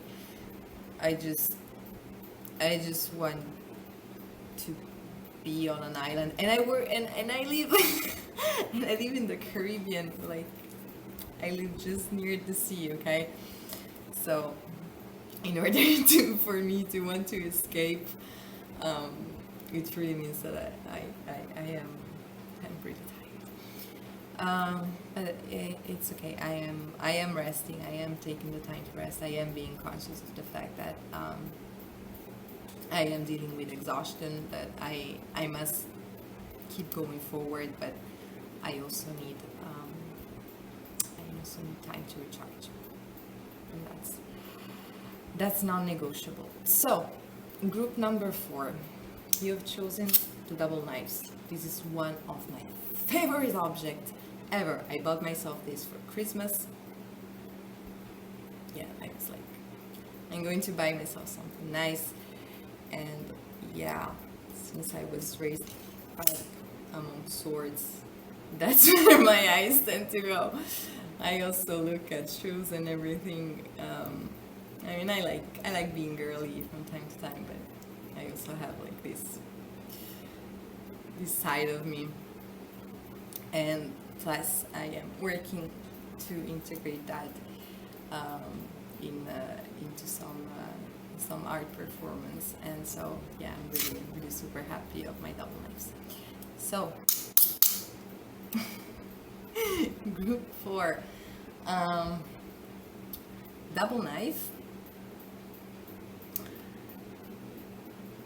This means that, I mean, the message that is coming through is that group 4 is going through a cut-through situation, that, or rather, group 4 is being influenced by a really cut-through energy that is supposed to bring in good stuff that is going to change the dynamic of everything forever, and that's also supposed to illuminate bad stuff that is going or needs to be left behind forever. And so, as you can probably guess, the forever part is the key of the messages for group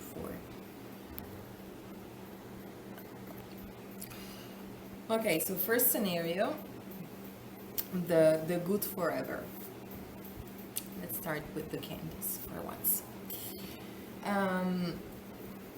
The good scenario, the first good scenario that is coming through is, let's say,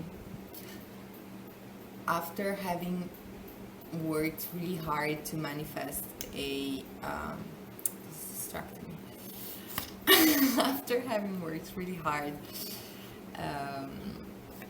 to manifest a certain life, to manifest a certain way of being, let's say you have been working really hard on your healing because there were certain habits, or it may even be addictions that were hindering you from living life to the fullest, making mistakes consciously and all of that. And what is coming through is that you are going to reach a point where it's going to be clear for you that the results that you have achieved through hard work, tears, sweat, sacrifices, discipline are there to stay. Yeah, what was that? And that is because you have decided so. That is because at some point in your life you have decided that you were going to do things in a certain way, and you kept on doing that and doing that and doing that and doing that and doing that until it became permanent. So good for you. Or also, like in a similar dynamic, you have been working towards something, and you have been juggling whether doing things in a certain way were best for you or not. And so you are going to come to the realization that doing things in a certain way really does work best for you. And so you are going to keep that as a permanent part of your being from now on. Like no looking back. Like you might have had a trial and error approach in life, at work, in relationships, and it was just never bringing in the results that you were trying to achieve. And now you are going to really see what is going to help you, what is really good for you. Yeah. And now from the, I don't want to say the negative part, but I always like to work on the totality of the spectrum, of the energetical spectrum that I am analyzing. So if we are working on a, if we are talking about a forever type of energy, like irreversible energy, this might also refer to catastrophic events, or catastrophic way of being from people around you that are going to really show you what is not working for you, and also who is not really working for you. Because we are talking about forever, okay? So it will be something that is going to be like really clear as day. You know what I mean? Like you might have had moments of uncertainty about certain situation, like whether you should stay or go, for example, or whether you should like take your distance from a certain situation but still keep one foot inside of the door just because of reasons. It might be like one situation that is coming through, like keeping contact with an ex-spouse because you have kids with them, and the fact that you are keeping contact with them has been has been super bad for your health. But on a mental level, you felt like you had to. And you are going to reach the point, since your health is not going to want to be messed with any longer, the universe is going to create a moment where like you will see this person just for how damaging they are for your health, and you will just have to cut them off. Like, maybe it might be difficult because they have been in your past for a long time. This can also refer to friendships, this can refer to professional situations, but on a general level, you are going to see that in order for you to maintain the situation going, you might risk to lose yourself in the process. And so that might be occurring, or that might occur in the near future. And so the universe will basically put you in a situation where you don't have any choice, like cut them off. They might have been really present in your past, and it might be difficult, as I was saying. What can be easier, since unfortunately we cannot fix the past, you can choose whether they will form part of your future or not. I know this can be really hard, especially, let's say, if you have already checked out emotionally from a certain situation or with a certain person, like you just cannot put your heart in there anymore. But for reasons, again, you might still be tied to this person. You might still have to see them at work. You might still have to tie certain loose ends so that you can really part ways. And while you do that, it can be depleting to be in the presence of someone who is so negative for you, that has an impact on your health. Like, sometimes I really take the time to reflect upon this type of people. Like, really? You never notice this about yourself? Never? Like, you make people sick, literally?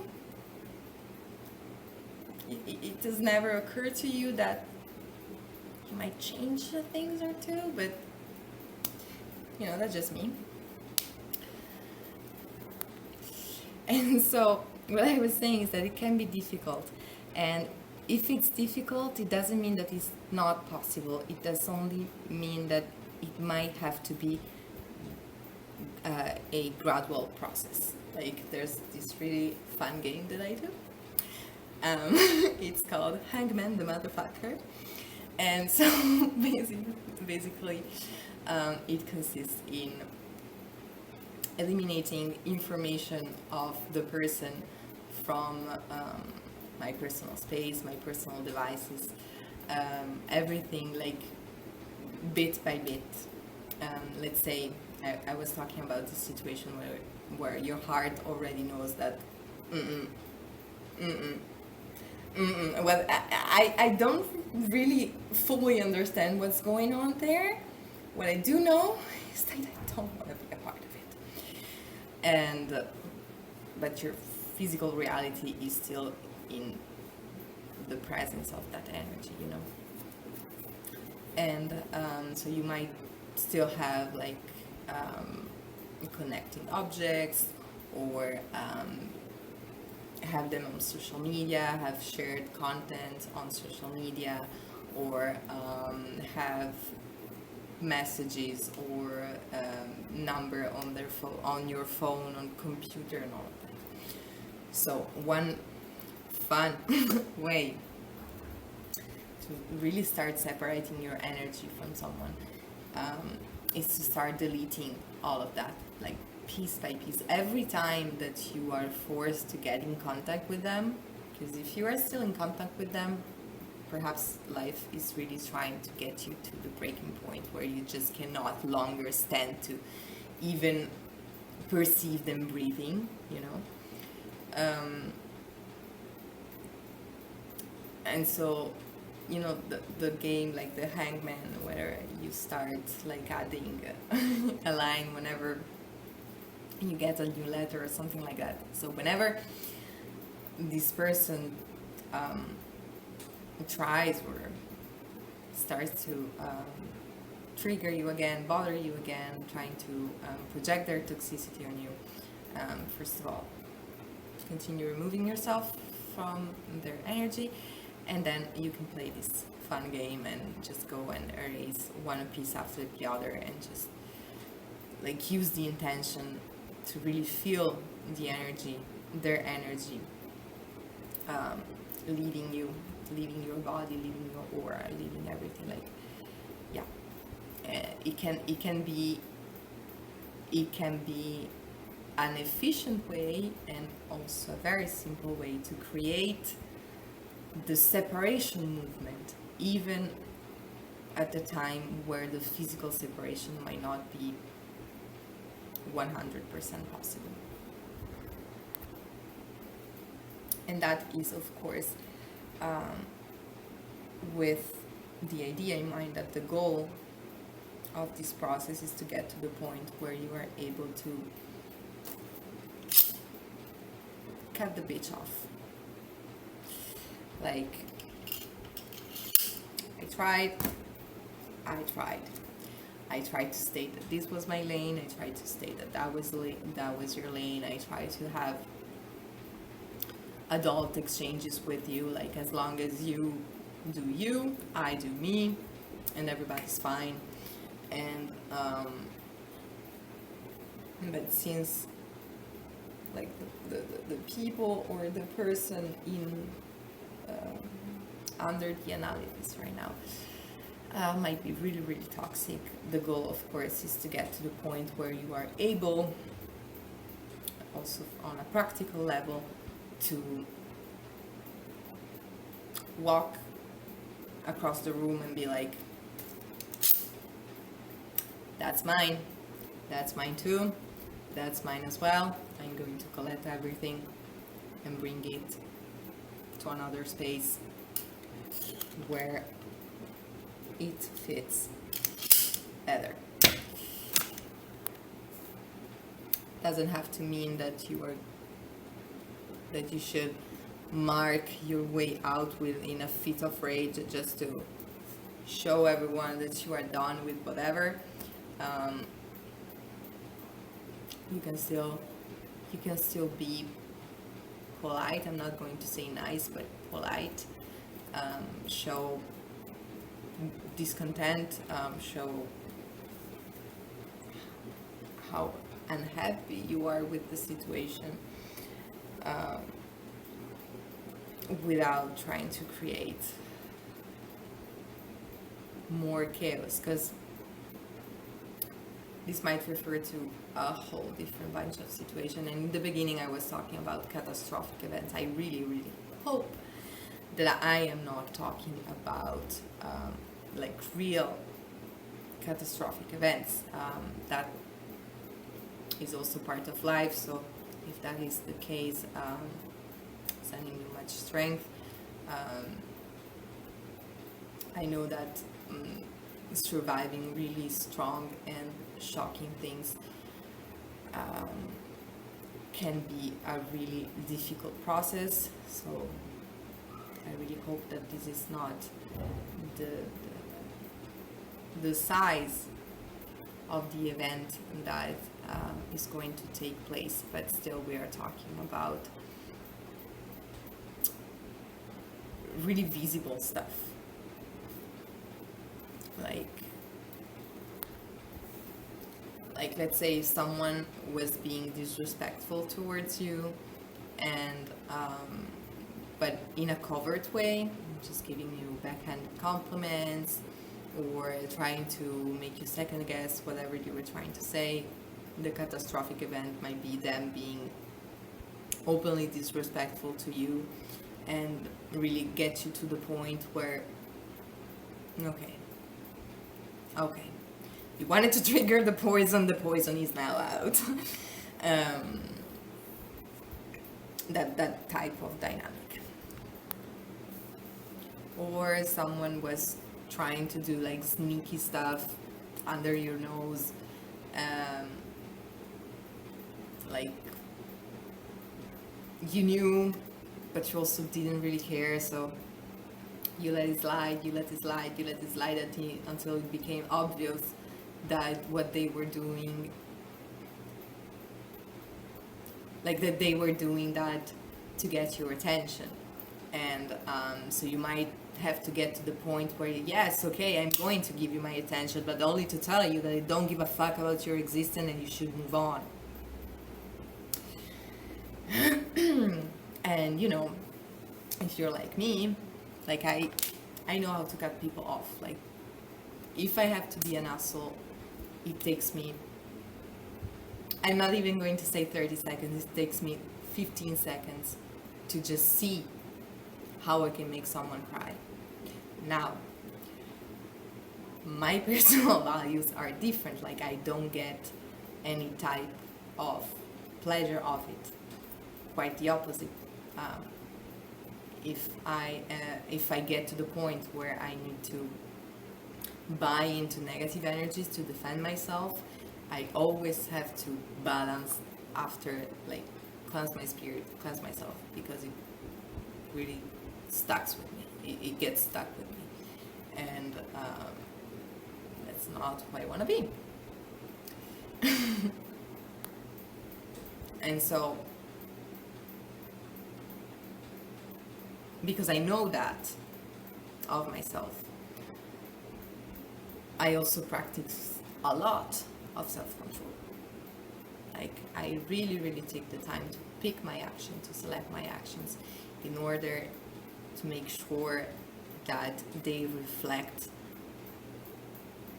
my real inner nature and not like the hurt that I'm trying to cause in the moment just because I'm feeling bothered, you know. So this also means that I can take in a lot of bother for a long period of time. Like I can accept to stay uncomfortable, let's say, for a long period of time if I think it's worth it. Like if I think that it's going to get me somewhere. If I have to stay uncomfortable so that someone else can act like a child, I give warnings. Like, first warning, you are allowed to act like a child if that's your only modality, but you are going to have to act like a child far away from me. Second warning, you are still going to act like a child, because to me, I am therefore going to make you see and make it clear that I am not going to engage in the type of exchange of energetical, low vibrational energetic exchange, and then eventually, like time after time, I might really get to the point where I'm like, you know what,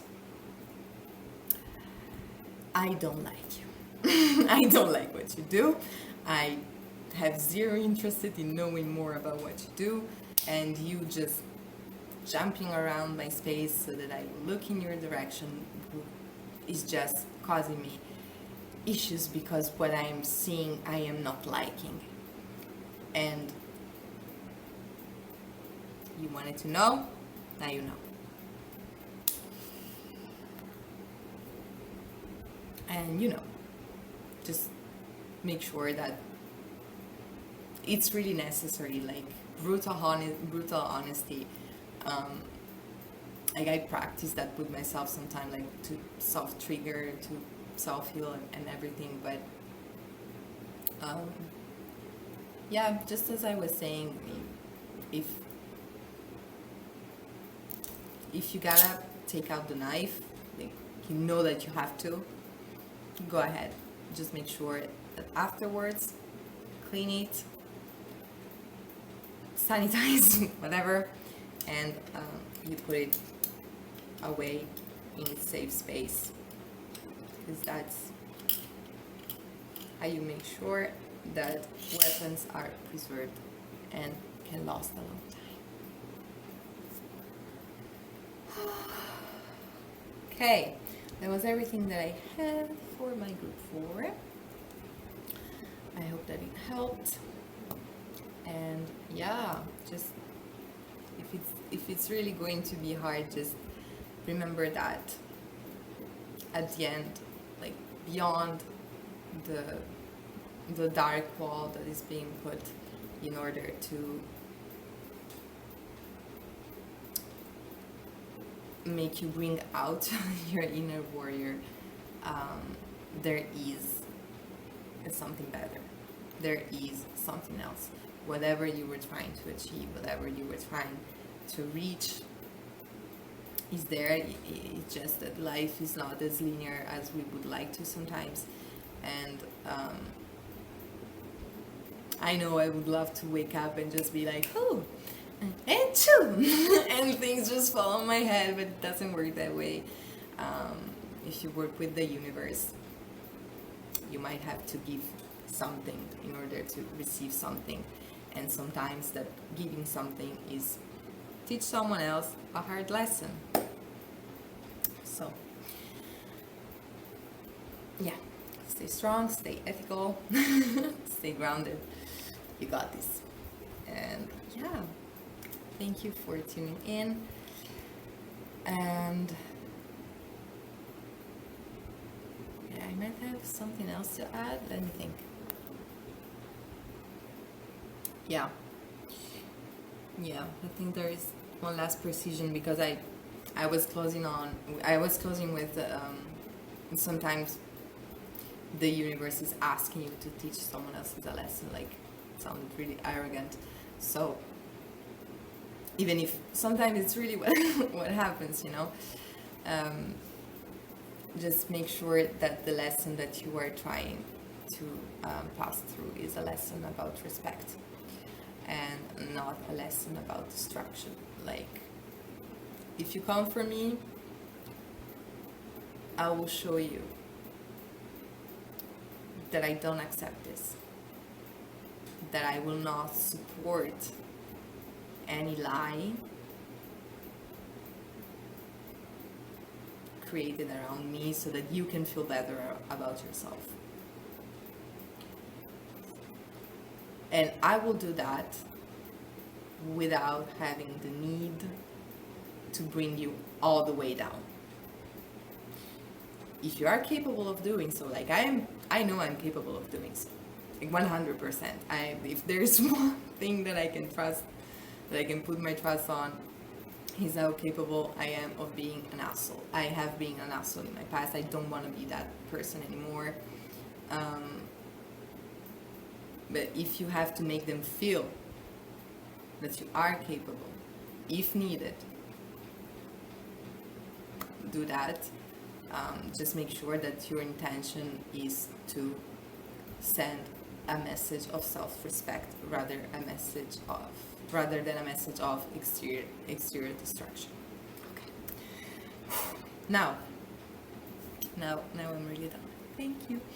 Thank you for tuning in. Thank you for listening. Thank you for standing by. Thank you for connecting. Thank you for sharing energies. And yeah, that was everything for my group 4. Okay, so that's the ending of everything. It sounded so catastrophic. No, just the final close up. If you want to book a personal reading with me, I will put the reservation link in the description box. If you want to leave a tip or a donation for this collective reading, I will also put the link below, and all of this is available on my website that I will also link down below. And yeah, I hope that today's reading was informative, useful, that it helped illuminate some potentially unclear situation.